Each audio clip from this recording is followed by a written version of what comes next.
I worked in different cultures. I worked in Germany and Italy a couple of years, in Switzerland, now in France. And what I see is that the approaches, specifically when we deal with global international teams, the approaches are quite different.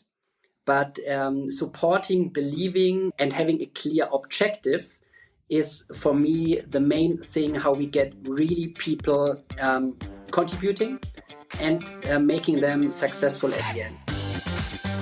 Hello, everyone, and welcome to Travel Trends Season 5, Episode 11. This is your host, Dan Christian, and we're about to begin our two-part deep dive into the world of rail travel. We just finished our African Safari series, and a couple of weeks from now, we're going to start our guided touring series. But before we do that, I wanted to bring this two-part series together. We're going to speak to the CEO of Rail Europe on today's conversation, Bjorn Bender.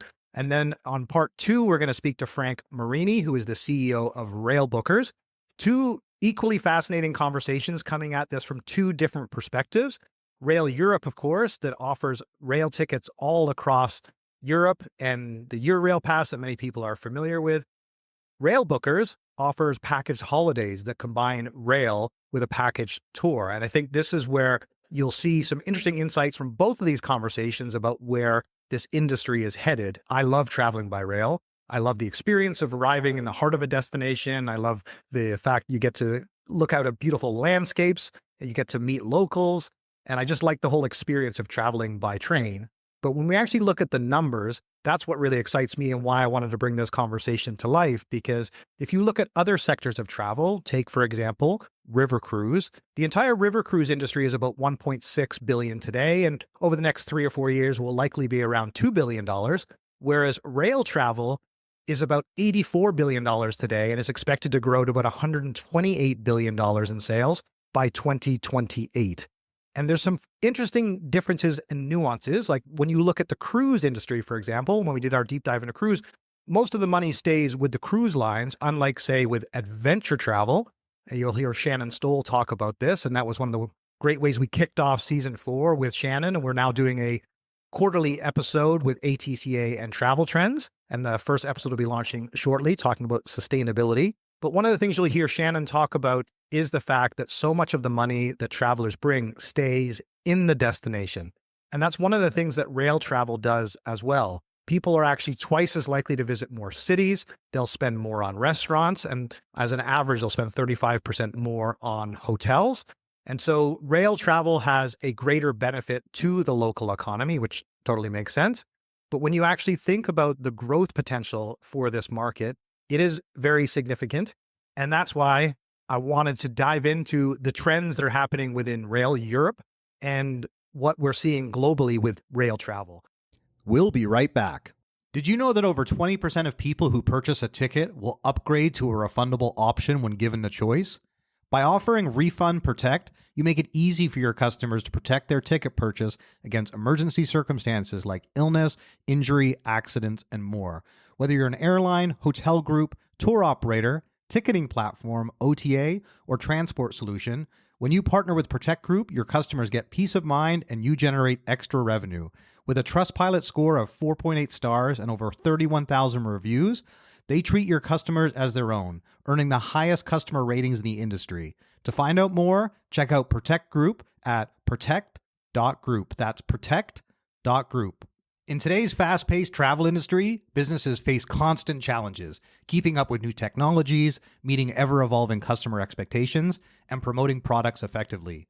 The real struggle? Managing it all in-house. That's where Travel Tech steps in to transform your business. With over 25 years of experience, Travel Tech is one of the most trusted names in travel technology, offering tailored solutions to fit your unique needs. They make it easy to create seamless, bookable websites, manage and promote products, and automate everyday tasks, giving your team more time to focus on what matters most, your customers. Plus, Travel Tech is the go-to name in cruise technology with cutting-edge solutions for tour operators as well. Plus, Travel Tech has just launched Tech Talk, a new podcast for travel professionals by travel professionals.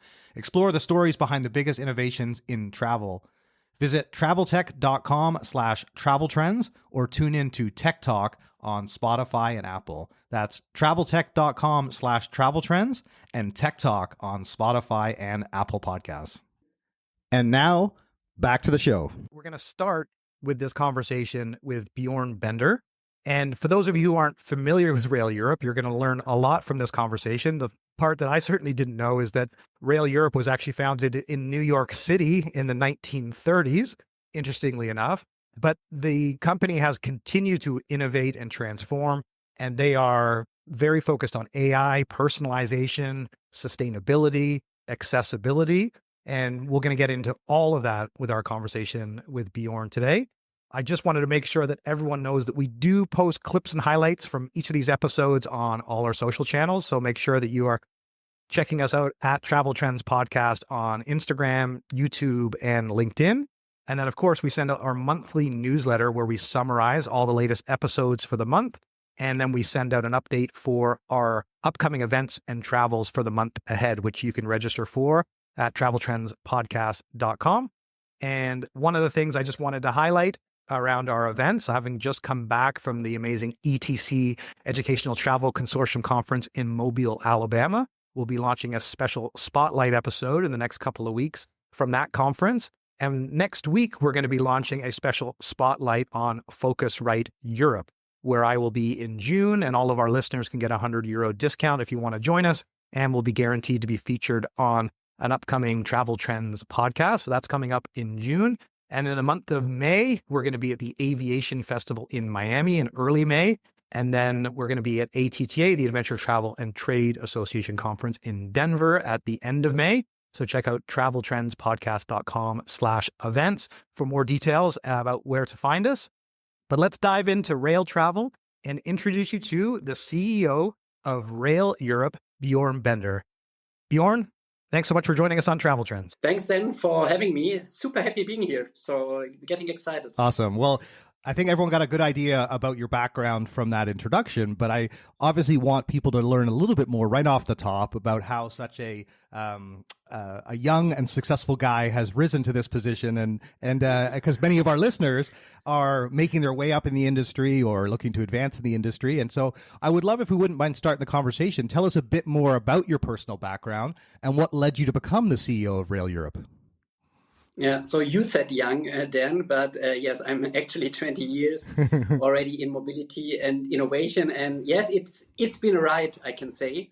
And what is fascinating still for me, of course, is turning dreams into real world systems. And this is exactly what we do today in Rail Europe, and we come to this a bit later. But what brought me into mobility is really the emotional part on it. You know, how to really connect people, how connect places. And I started in aviation. I worked 15 years for European railway carriers. And then I got the opportunity to take over the CEO role. And from my personal background, I always say, I'm a German, I live in Switzerland, I work in Paris, and I have a Swedish name, so let's call me a European. And this is maybe already a good starting point for our discussion. Absolutely. I mean, we've got such a global audience. I mean, there's listeners now in 125 countries, and we're so proud as we're in season 5 that we've become the most popular B2B podcast globally, and we've never focused on rail before. So this is actually exciting for me because I love traveling by rail. I love European rail in particular. I wish Canada had put more infrastructure and the US eventually with high-speed rail. But so I've got so many questions for you. But given this role, how did you actually get into rail itself? Like, was it always a passion for you? Actually, it was by chance, as I said. So I started really in my studies in university with, let's say, business administration, majoring mobility or transport, as it was called back in the days. And of course, I wanted to start, in the sexy part of the mobility industry. So it was aviation, and I started for an airline. And then when I really got my first opportunity in Deutsche Bahn, so the German railways, it was 27. I must say this part of the mobility industry was almost dying. Yeah? So no one was putting a cent or a dollar on rail at this time, not even in Europe. And I had the chance to take over fascinating roles in this railway company. So going into international sales, going into new mobility, going into innovation.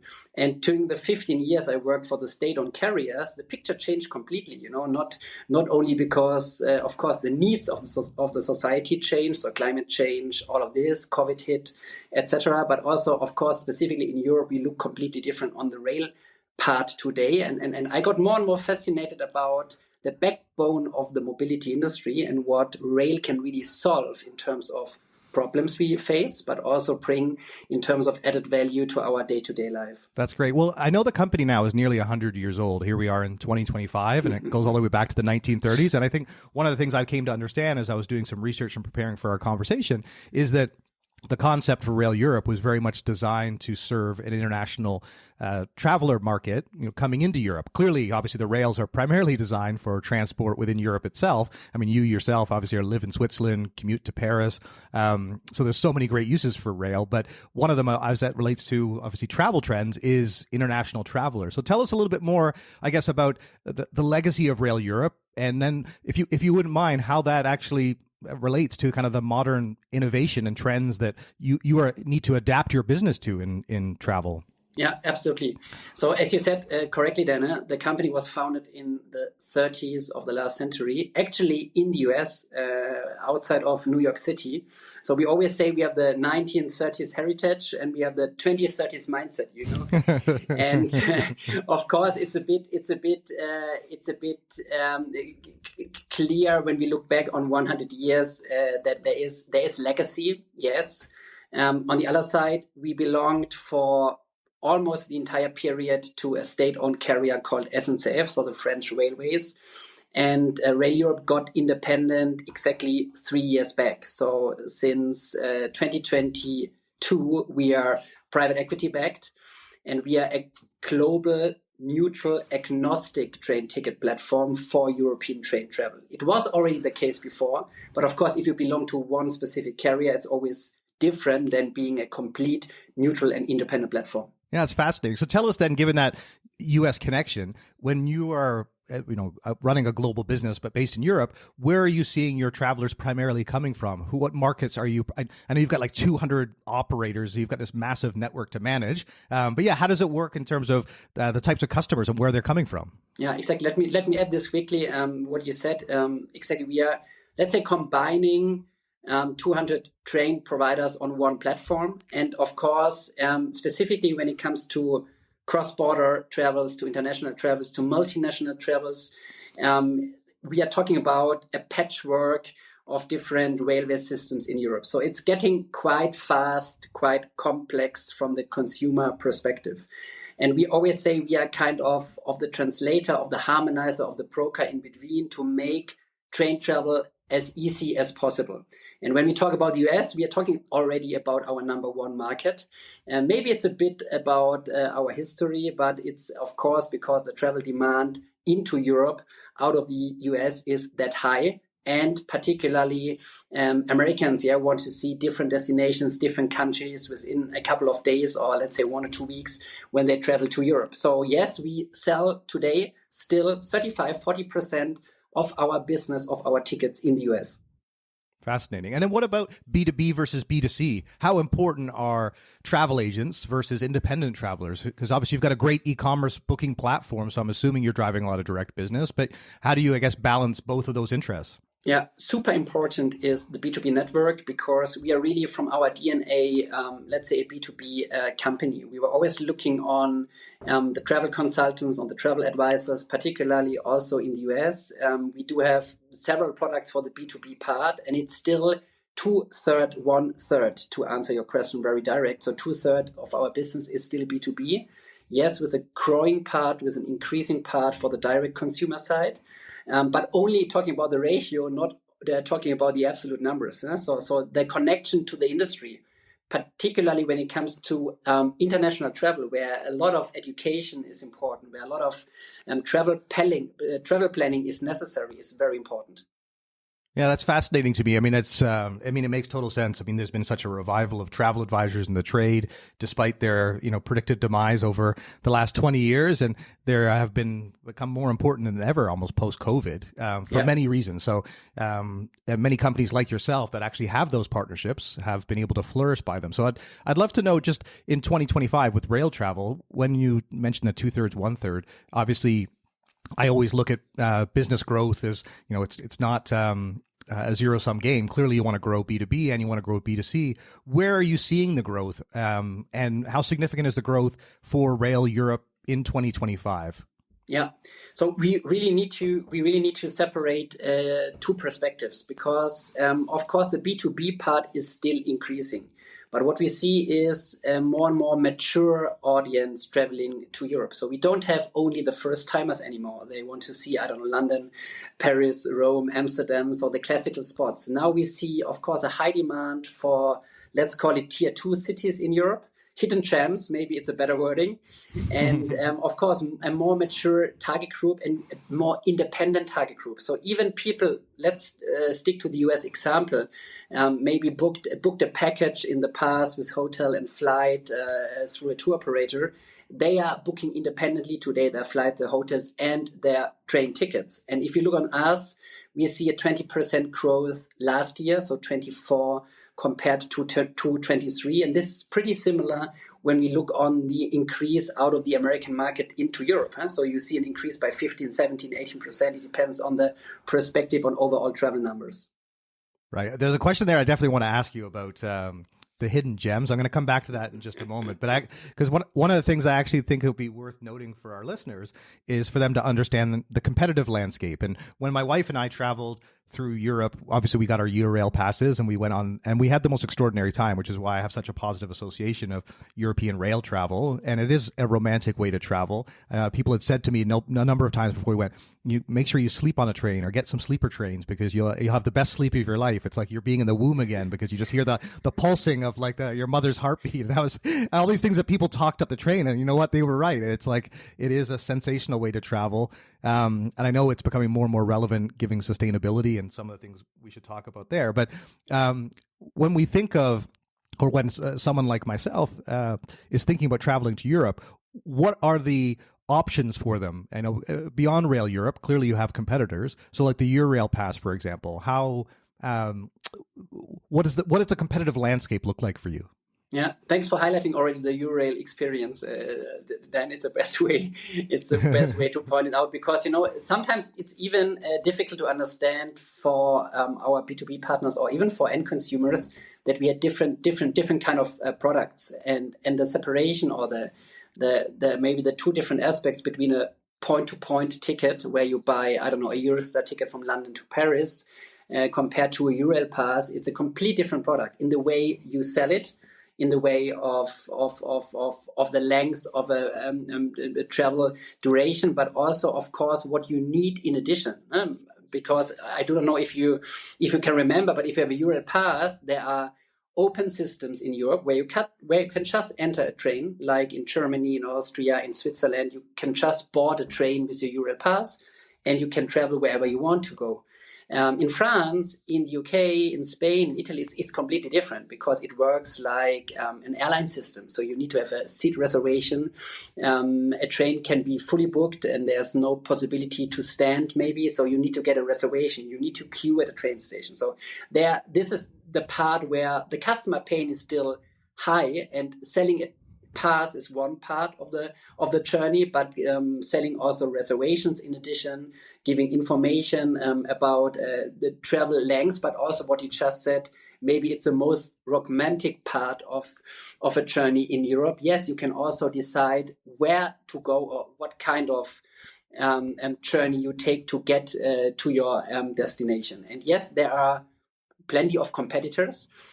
But at the end, I guess what makes the difference for us is how we accompany our partners and customers, specifically from the customer care perspective. So before the journey, during the journey, and after the journey. Yeah? And when you remember, I guess all of us, we already experienced the bad side of travel. So missing trains, having delays, dealing with refunds, waiting for refunds for weeks and months, being in good hands and being with someone who understands the needs from the international perspective. This makes the difference. So we invest beyond technology and AI, and maybe we can talk a bit this later. We invest still a lot in human support in accompanying them throughout the entire journey. Well, let's actually talk about the tech side. I want to come back to the hidden journeys, and definitely we'll talk about AI for sure. And I really obviously want to talk about sustainability, just given how one of the drivers, obviously, of rail travel's popularity. And even myself going to conferences, they're encouraging me to take rail. And so I definitely want to highlight that. But one of the things that you guys are known for, as I understand, is your technology.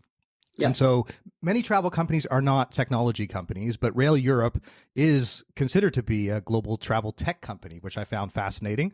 And so tell us a little bit about your journey on technology. I mean, your website is very impressive, but tell us how, because it's the back end. I mean, user journey is one thing, but Absolutely. Like ticket booking. Tell us how you've transformed this business to actually really be able to be at the front, leading edge of technology. Yeah, we always say sustainability via tech. And this means, for me, tech makes it simple and rail makes it sustainable. And this duo, we play with it every day. And I'm proud of how we are using data and AI to reduce friction, to really reduce friction and support this kind of greener future. And what does it mean in concrete is that we harmonize the inventory of, as I said, 200 train providers into one technological back-end platform. And we provide the entire inventory through one API to our B2B customers. So everything you find for the entire European railway network, you have in one API. And then it's up to you if you integrate it into your business, so meaning into your own website, into your packaging system, if you combine it with hotels and flights, or if you use it standalone. And for this, specifically for travel agencies, we offer our rail portal. It's a travel trade website, cloud-based, obviously, where every travel agency can sell and can receive commissions for these sales immediately. And this makes the difference when we talk about the consumer website, for instance. So when it comes to technology and the investments we do, as you said, then it's mainly linked to the back end. And we invest millions of euros to develop the back end, to have the most seamless API, the fastest API, and the easiest to integrate. And this is our benchmark. We'll be right back. Are you looking for ways to grow your travel business through paid media and optimized SEO? Then you have to check out our friends at Propellic.com. They are the leading digital agency for growth in travel and tourism. Propellic offers bold digital marketing strategies to ensure your travel company's success. They have a remarkable methodology that has actually been implemented by TravelAI.com, and they are a leading SEO agency globally and offer a range of resources, a podcast of their own, a blog on their website, Propellic.com. That's Propellic.com. And don't forget to mention Travel Trends for your free marketing audit. Our longtime listeners will be very familiar with TravelAI.com, one of our sponsors from the very beginning. They've sponsored the last 2 seasons and also our AI Summit. You might actually remember they were recently featured in Season 4, the 2 co-founders, John Leotier and Chris Jensen, live from Focusrite, where they shared how their innovative use of AI is reshaping the travel industry. If you missed it, we highly recommend going back to hear their inspiring story of building one of the fastest growing, profitable AI companies in travel, entirely bootstrapped. Travel AI is revolutionizing the industry by blending AI-powered efficiency with personalized, human-centered travel experiences. From micro-segmentation to tailored travel solutions, their mission is to enhance every traveler's journey while setting the pace for travel's future. Here's how you can join the exciting mission. If you or someone you know in tech or AI is looking for a new career that combines innovation and impact, then head to TravelAI.com or follow them on LinkedIn to explore more opportunities. They are growing fast. Thanks again for your continued support. Hey, travel publishers and content creators. If you're searching for a fresh way to boost your revenue, then look no further than our friends at Stay22. Their AI-powered solutions work seamlessly in the background, adding an extra stream of revenue without altering any of your site's setup. In 2024 alone, their tools have powered more than 2 billion pages and helped their partners generate more than $500 million in GMV. It's time for you to join successful partner programs like Matador Network and Weatherbug and elevate your earnings today. Just go to stay22.com/travel trends and you'll get details on an exclusive offer just for Travel Trends listeners. That's stay22.com/travel trends. And now back to the show.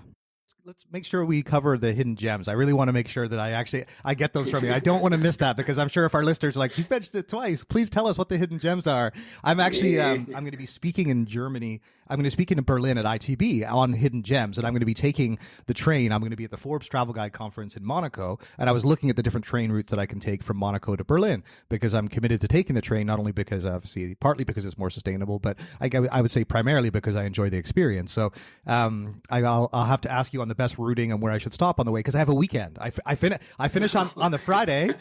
Yeah. And I don't have to be in Berlin until the Monday. So I got myself all excited looking at ways I could get there. So tell our audience, if you wouldn't mind, what are some of the hidden gems, whether cities or places in Europe that people are looking to experience in 2025 or that are figuring out for themselves? So yeah, tell us these hidden gems, please, Bjorn.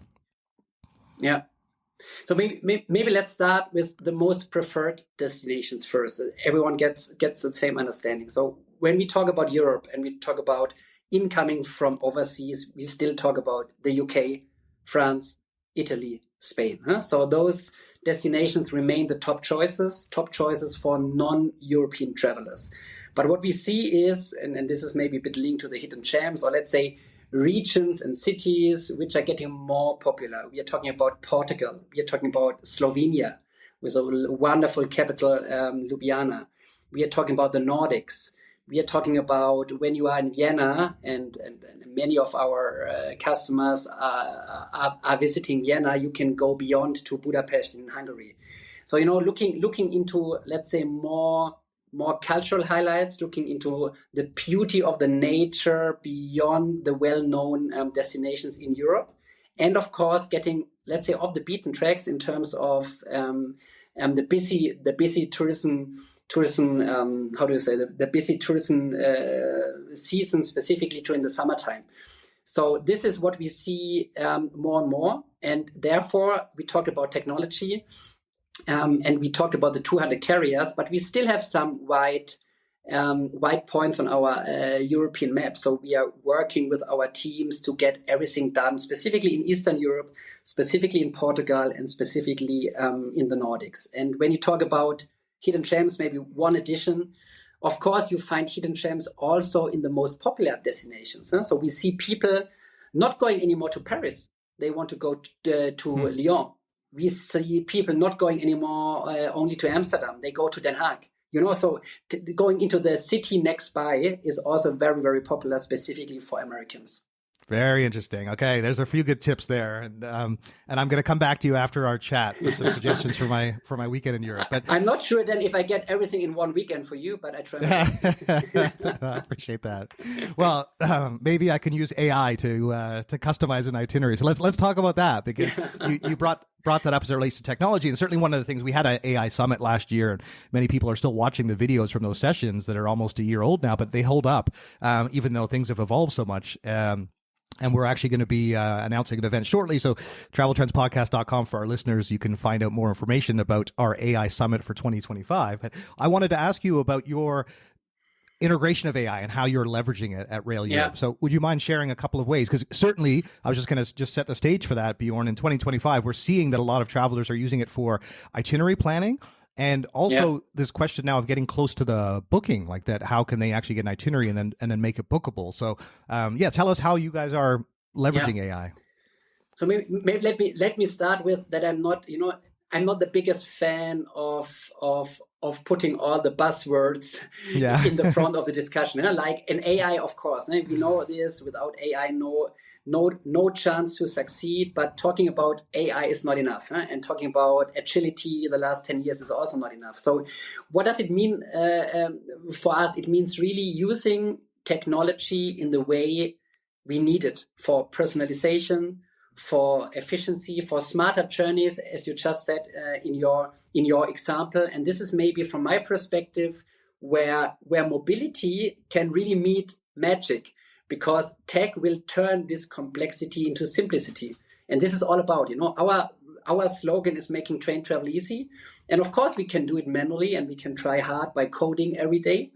But we can use AI, to stick to this example now, in different ways. Of course, we use it for internal processes, as I would say every company is doing it now, for communications, for marketing, for coding, for everything where we can leverage on.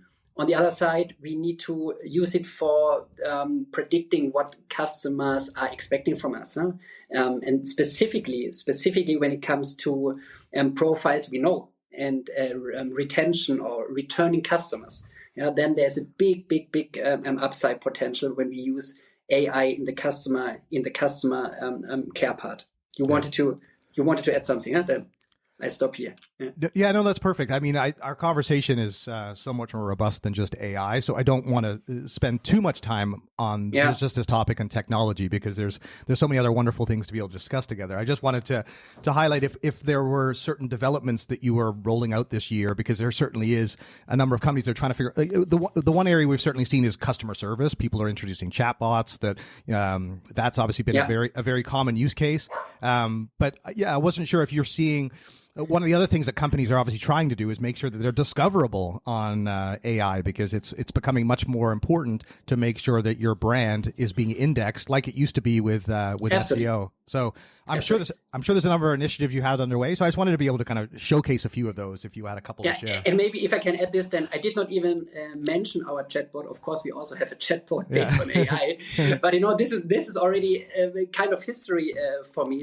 The next step is definitely data, and data is not new. We are talking about data in the industry for the last 20 years, but now taking data and AI together to a result which really impacts the customer experience. This is what we work on, and there's still a very, very long way to go. Yeah. Well, let's switch gears entirely and go back to sustainability. So we've talked about AI in the future, because people will tell you right away, like here's the interesting stat, and I'm sure you've, is that the power it takes to generate an AI search is 7 times greater than it takes to conduct a Google search. And so there's actually a question about and you've probably seen that you talk about data centers, and these tech companies are now, investing in nuclear power. Like there's this question about Canada could become relevant with our cold water to be able to host these data centers that, that run so hot and require so much energy. So let's talk about, how Rail Europe can offset that by making sure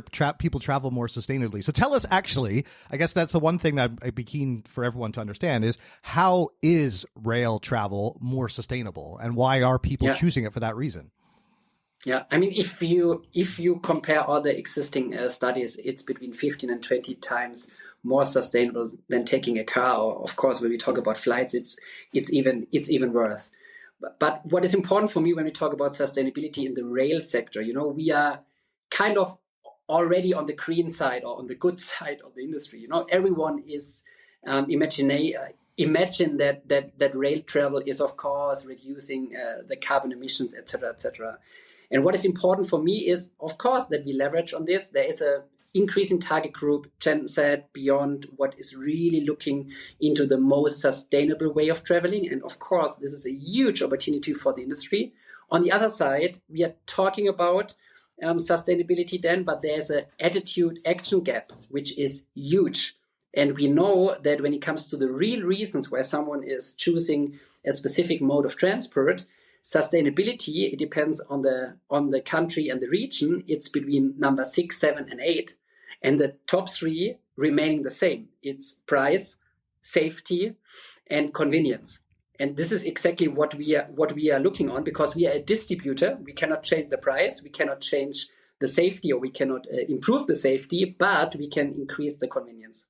Yeah, that's fascinating. And clearly, I mean, this is where not only having the opportunity to have the built-in network, if you've got the infrastructure in place where people can get to and from destinations. When I was invited to speak at this conference in Quebec City, which I'm really looking forward to, they asked me to take the train, and I looked at the option in Toronto to Quebec City. I mean, it's like an 8-hour drive, but it's like 14 hours on the train. And I was like, I can't spend 2 days on a train. I would love to, but but in Europe, it's far more practical, and I hope it becomes that here. But how do you compete based on sustainability when it comes to, knowing that there's a rising interest from consumers? But one of the things I always ask our guests on our show, I ask them about sustainability, and often they tell me that it's not really a reason why someone ultimately decides initially to travel with you, but it's often a reason why people come back. Is because they see if they're going to continue, and clearly rail travel is something you're going to use frequently. And I know some of the airlines in Europe too have been forced to cut their short flights. Exactly. So tell us a little bit more about that and how it works, because Exactly. I think that'd be interesting to our audience. I completely agree then that most of the people are not traveling by rail because it's the sustainable mode, but the advantages are increasing, and take this example now, traveling city center to city center. London, Paris is a wonderful example. You take the Eurostar, 2 hours 30, and then you have, of course, the benefits by taking a train. And if you go to Heathrow and you end up in Charles de Gaulle and you have each way a 2 hours drive to the airport, I mean, this drives you crazy. So we need to take the existing advantages to bring people into the most sustainable way of traveling. This is first my part. Then we see, and this is proven by our agencies, we introduced a multi-provider feature. So it means an agent working with our software can combine 2 different carriers into one booking. So let's take the Eurostar example again, but not only London, Paris. Let's say London, Frankfurt. And this person changed the train in Brussels or Paris and taking another train. And this combined in one booking, in one itinerary, in one payment process, leads agents to the point that they sell train. Otherwise, they would sell a flight. So this is a good example where technology really impacts the way we travel. And it's not only, I agree, the customer decision, it's the way we provide this kind of product. Right. Yeah, that's really interesting. The other thing I wanted to ask you about too, you were mentioning about some of the hidden gems, and it is the different styles of travel. So moving beyond sustainability, like just looking at the fact that ultimately people just want to enjoy their holiday, especially if we're talking about people that are coming to Europe for the first time. The reality is that it's very practical, very efficient way to get around Europe, in addition to all the other benefits that we've both shared here. So, but when you look at how people are traveling today, there's more luxury travelers, that we've certainly seen that as a major trend. There's much more affluent travelers that are looking for luxury. They're looking for tailor-made trips. And so what are you seeing in terms of the actual product experience with either luxury rail or these tailored vacations? What are you seeing gaining traction? And I guess how are you expanding your product offerings to address that? Yeah, I mean, look exactly what you just said. The demand for first class, specifically for international travelers, increased a lot. Yearly, between 15 and 25%. Yearly increase for first class travel. It's really impressive to see. Yeah. Second is, of course, you have new offers. Taking the Berlin-Paris day train, for instance, just introduced in December. Now you can travel from Paris-Berlin or the other way around in a day train. Before, it was partially in a night train or not possible at all in one journey. And this is maybe the biggest change. You can book in advance 12 months.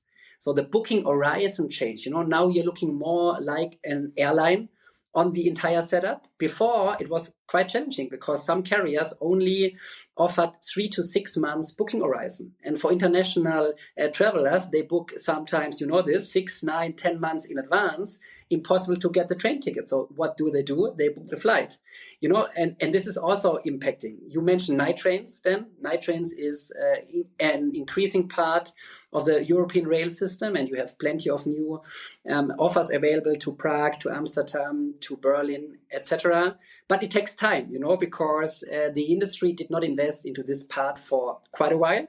And to get the rolling stock back, to get modern trains, to get the infrastructure, to get the slots, it takes years.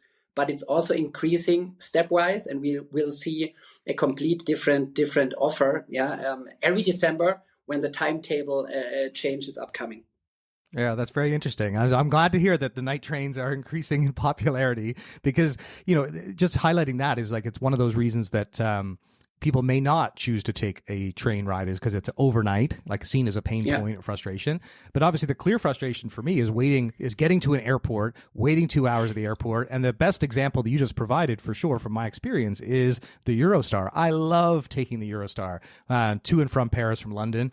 And I've taken that trip multiple times. And even one colleague said to me, oh, you just need to get there half an hour before. And I almost got tripped up on that because you still need to pass customs. So they still recommend getting there an hour before. But even still, there would be the next train coming up. So you also have the frequency of trains running back and forth. If for any reason you missed your train, but and so I guess I find this really intriguing because I love the whole experience. The in terms of how you guys are adapting for customers, because one of the things that whether it's high-end customers or just frequent travelers, when it comes to the passes they can buy, what are some of the things that you're adapting to make the experience more personalized or more interesting? How does the Rail Pass system work today? Because it's been a few years for me, and we used to have this packet of tickets, and then we could decide which ones we use it on, and we tried to do the math to figure out, was it worth using one of our 10 passes today based on the cost of the train ride? So tell us a little bit about how that works. Yeah, I mean, the pass product itself did not change. Luckily, it did not change then. But of course, what we build around is changing dramatically in a positive sense. You need to imagine we do have roughly 11,000 kilometers high-speed rail in Europe. So let's say, 7,000 miles.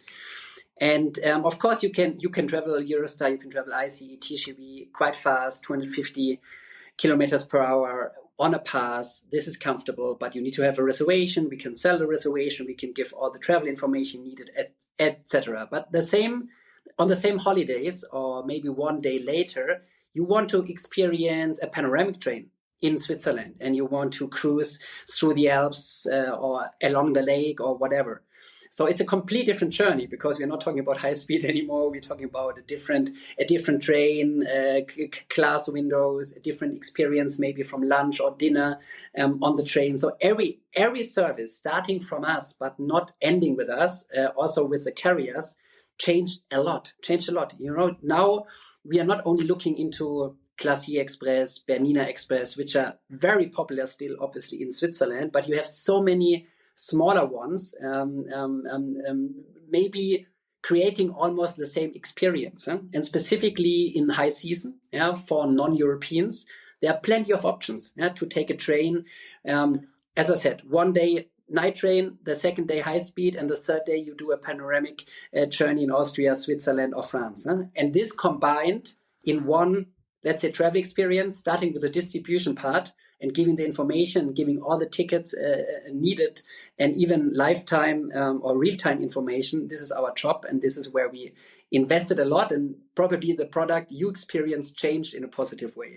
Yeah, absolutely. Well, it's so interesting. I mean, I was when I was looking at my trip and I was seeing some of the new direct, like you've got a new direct Berlin to Paris in 8 hours. And I was looking at some of the most popular destinations, which are clearly between major hubs. So one of the things I was going to ask you, but clearly they're, Paris to London, London to Edinburgh, Paris to Amsterdam, like Barcelona. Like you've got obviously all the key destinations in Western Europe. I know there's a couple countries that you don't go to, like Portugal or Ireland, because obviously that's you'd have to build another tunnel to get there. But you clearly go everywhere pretty much in Western Europe. And I guess I'd love to understand high-speed rail and how that factors in. Because I was always, when we took our trip, we were always trying to figure out taking one of the high-speed trains. So tell us, where, for all of our listeners, because many of them wouldn't know, and I'm not clear on it myself, where are the high-speed trains, and are those being further introduced? Yeah. Yes, they are further introduced. And, take this example of liberalization. Maybe it's a good example in Europe. The markets are open for 20 years now. So every competitor can run trains in every European country. But it started, so the competition started maybe 5, 7, 9 years back. And now when you look into Spain and take this Madrid-Barcelona example, you have four high-speed carriers competing to each other. So you have the same circumstances as we have in aviation for years. So, and it means, a customer can choose, all are high speed, first of all, but they can choose on the product. They want to have more luxury, less luxury, the timing, loyalty programs. And you find really tariffs starting from 19 euros, so 119, connecting Barcelona and Madrid. And you have the same in Italy when you look into Rome and Milan, for example. You have 2 high-speed carriers. You have the same in Austria. You have more and more the same in Germany and in France, upcoming competition. So yes, there is a lot of more high speed in terms of infrastructure, because the European Union, all the countries, all the railway carriers are investing billions in part of or under the umbrella of the European Green Deal until 2030 in infrastructure. But on the other side, you have plenty of investments into rolling stock from new private carriers upcoming and competing against the state-owned ones or the incumbents. And this leads, of course, to a better experience or a customer experience at the end, because prices of fares getting cheaper, the quality is getting higher, and of course the offers are getting more and more. So this picture is completely changing, and this is, since I work in the industry and I said in the beginning for 20 years, for me personally, it's the first time we can really change the mobility landscape in Europe, and hopefully being a kind of a role model globally. That's fascinating. What actually, when you say mobility, the one thing that always comes to mind is accessibility. And that actually, there's a number of startups and a number of interesting businesses that have been launched. Transreport in the UK, for example, they focused on accessibility. And I found this quite fascinating, because I work with a lot of travel startups, and there's a company called Wheel the World. And it's not a company I work with, but one I've become intrigued by, because there's 3 founders. One of them was in a car accident. They're close friends. And all of a sudden it kind of opened their eyes to the fact that it is a real challenge for people with disabilities to be able to travel. And so actually, you prompted a really great question there, which I'd love to ask you for the listeners that either have disabilities or know someone with them, and they still want to go to Europe and do an amazing rail trip if they're in a wheelchair. Or so, how do you actually approach that? I'd be keen to know. Yeah, so we service them in the best way we can, meaning we providing everything what the carriers are offering. We cannot, of course, we have no additional service for people who are not able to, to take stairs, etc. But in almost every station, almost every carrier is providing additional services you can book in advance. And of course, we do this as well. And the inclusive part, or the inclusion in general, is a very, very important one, specifically in Europe, as you know, because you have all the laws and all the perspectives, specifically when it comes to public transport, that it needs to be easier than individual transport, specifically for disabled people. Yeah? So absolutely in the focus, and we have plenty of international travelers really traveling by train with disabilities. Yeah. We'll be right back. Attention travel operators, destination management companies, and accommodation providers. Managing payments doesn't have to be a source of stress. Meet Flywire, the modern payments platform built specifically for the unique needs of the travel industry. With Flywire, you can collect payments from travelers worldwide with ease. Enjoy faster payouts in your preferred currency, reduce payment fees, and offer your guests flexible, localized payment options they're familiar with. Not only does Flywire simplify your operations, but it also helps elevate your guest experience and boost your bottom line. That means you can stop worrying about payments and focus on what you do best, creating unforgettable travel experiences. Discover how Flywire can help your business save time, save money, and deliver truly seamless transactions. Visit flywire.com/travel trends to learn more. That's flywire.com/travel trends. Attention travelers and travel advisors.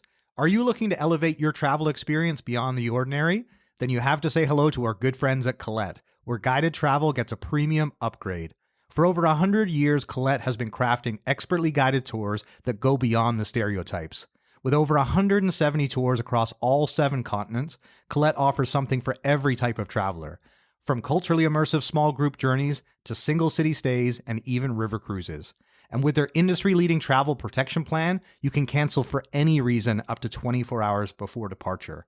Plus, when you book air with Colette, they even offer a private chauffeur service to and from the airport. Discover why travelers love Colette and why guided travel is thriving. Join the evolution of travel today at gocolette.com. Your next adventure awaits. That's gocolette.com. Hey travelers, are you looking to book your next adventure? Then you have to meet our good friends at Flight Centre, the travel-obsessed experts ready to make your next dream trip a reality. For over 40 years, they've been opening up the world to travelers from the UK, Australia, New Zealand, and now Flight Centre Canada is celebrating an incredible milestone, 30 years of helping Canadians explore the globe. From their first store in Vancouver in 1995 to becoming the official travel agency partner of the Toronto Raptors this year, they've been at the forefront of delivering travel experiences. At Flight Centre, travel is more than a passion. It's their expertise. From flights and accommodations to cruises and tours and even business travel, they handle it all. Whether it's crafting a tailor-made trip or tackling group bookings, they've got you covered. Plus, with exclusive perks like their new Bundle and Save, $500 on tour and cruise packages, there's never been a better time to plan your getaway.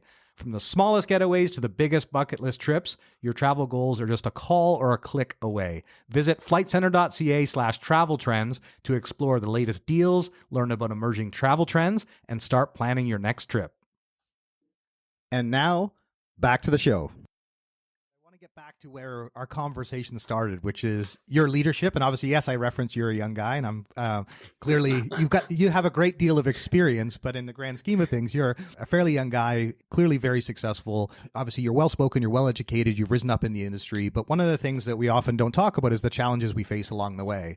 And so, I would love if you wouldn't mind sharing, like, what one of the biggest lessons you've learned in your role or your journey to become CEO, that you might be able to be keen to share or impart to other people that are kind of on their way up in the travel industry. Yeah, thanks for asking this question, Dan. Because yes, I learned plenty of sessions, and we have challenges and problems every day, and we are failing every day. So this is I guess most important.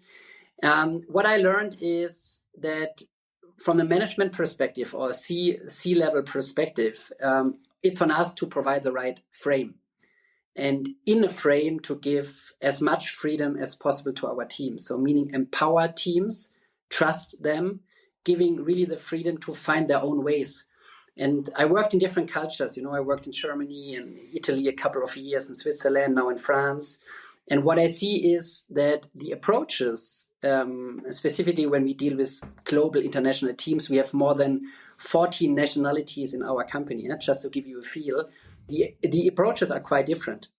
But supporting, believing, and having a clear objective is, for me, the main thing, how we get really people contributing and making them successful at the end. So this is my philosophy. So it means a lot on coaching, a lot on feedback, but with a very clear frame. Because agility, I was working in innovation, I said in the beginning then, and many people interpret it in agility, everyone can do what he or she wants to do. This is not true. So the frame and the direction and the objective needs to be clear, the purpose needs to be clear, and then it's just about empowering. That's great. I appreciate you sharing that advice. And the other thing I wanted to ask you too, given there may be a lot of misunderstanding about train travel in Europe, especially for North American travelers. So if there's one thing that you keep coming up against all the time about people misunderstanding train travel in Europe, what would it be, and how do you address that at Rail Europe, so that hopefully we can clear up a lot of things here that either our listeners are going to now know or tell someone else, so that you don't get that question directly? No, I mean, first of all, and we are very happy about this. Of course, specifically international travelers see Rail Europe, so our company, as the operator. So, and yes, we are not the operator, we are the distributor, and we are the platform in between. So this is maybe important for everyone, specifically on the B2B side, to understand what to expect from us. But more seriously then, I guess rail travel in Europe, it's really all about education, because it's not only the US. It's when you come from Asia, when you come from Africa, specifically when you come from APAC, you have a complete different understanding what rail travel means.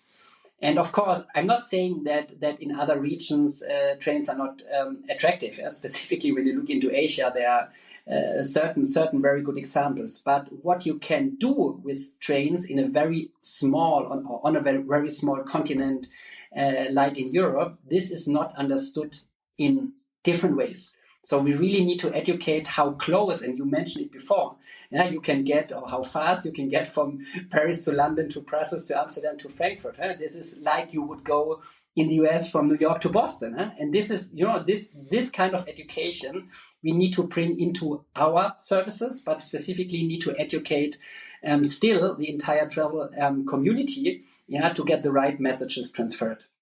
Very interesting. All right. No, that's really fascinating. And I think a good call out, that you're not the operator. And, so if the train's delayed, it's, there's only so much we can help. Do. We can help, but we cannot solve.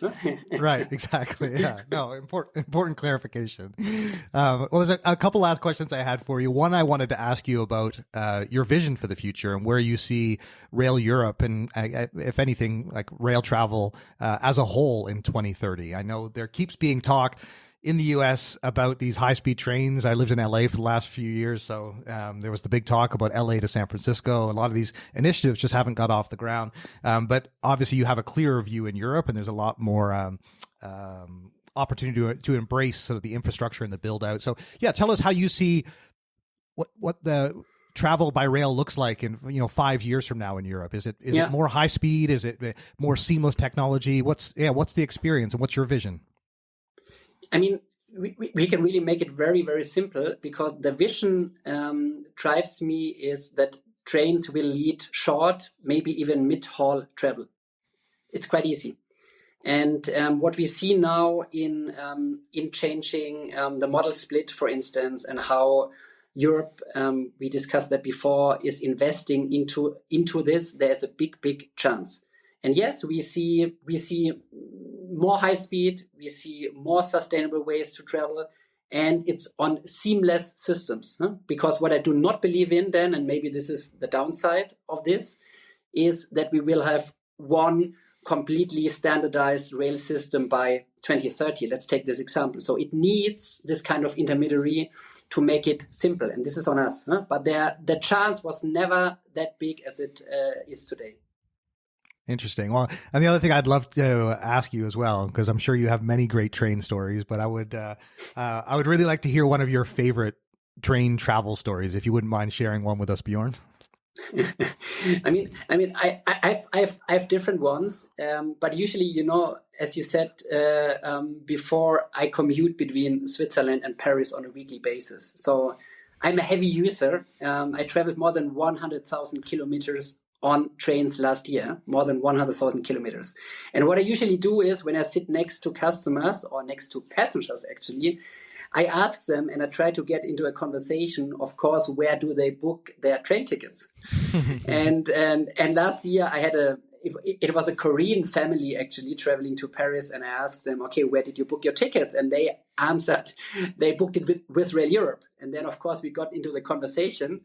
And we ended up, and they had a couple of good advices and hints and so on. And they said to me, okay, when you know someone, please pass this feedback to the team. And of course, at the very end, I said who I am. But, having this kind of conversation, bringing people together, talking about this time rail tickets, but you could also talk about football or your next holidays. This is what I love by sitting in trains. And more from a train journey perspective, actually, I love to commute to Paris because it's my rolling office. And if you know how to organize yourself, you can really make the most out of this time. And I would not like to miss those 10 hours every week. Yeah, absolutely. No, that's great. I appreciate you sharing that. And did you reveal to that Korean family you are the CEO of Rail Europe? At the end, yes. But it's much better to get feedback before you mention this. Yeah, exactly. Yeah. Otherwise, you're just going to become the complaint department right away. Yeah, exactly. Yeah. No, that's great. No, thank you, Bjorn. I've really enjoyed our conversation, and I think that I think we need to do more about rail on our show. So likely for season 6, we should do a deep dive into rail and expand beyond our initial conversation here. So it'd be great to have you back, and obviously to keep in touch. And but I want to make sure that our listeners can find out more about Rail Europe, follow up with you. So if you wouldn't mind sharing the best ways for our audience to be able to do that. Yeah, so specifically for the B2B part, it's raileurope.agent in the web. We have, of course, also raileurope.com. Very, very happy to have this discussion with you, Dan. Very, very interesting topics we covered. If someone wants to reach out to me, LinkedIn is the best channel. And let's be all ambassadors for rail travel in Europe, but first of all, getting to Europe. Absolutely. No, I totally agree. I'm a big fan of rail, and that's why I was thrilled to have this conversation with you. So yeah, great to meet you. And I definitely will be following up with some suggestions for that trip, because I'm sure you'll have, I need to find a hidden gem on the way to present about hidden gems. So that would be perfect. But no, thank you, Bjorn. I wanted to wish you well, the team well, and every success for 2025 and beyond. Thanks so much for joining us. Thanks, Sam. Really appreciate it. Thanks so much for joining us on the latest episode of Travel Trends. I hope you enjoyed this part 1 of rail travel focused on Rail Europe with Bjorn Bender. Next week, we're going to bring you the conversation with Frank Marini, the CEO of Rail Bookers. So stay tuned for that and make sure that you're subscribed on the streaming platform of your choice. And remember, we post clips and highlights on all of our social channels, which is YouTube, LinkedIn, and Instagram. And then we send out a monthly update of all of our episodes. So you can register at traveltrendspodcast.com for not only the latest summary of shows, but also our upcoming travels as well. And as I mentioned at the beginning, we've got a lot more events coming up. We're at the Aviation Festival in May. In Miami, we're going to be at the ATTA conference in Denver at the end of May, and then the Focusrite conference in June. And all those details are on our website. And you can also get €100 off for Focusrite Europe by using the link. And one of the commitments I've made to them and to you is that anyone who uses that will be featured on our Travel Trends podcast when I'm recording there live in Barcelona in June. So make sure that you check us out on the website, the social channels, and look forward to having you join us on our episode next week with Frank Marini from Rail Bookers. Until then,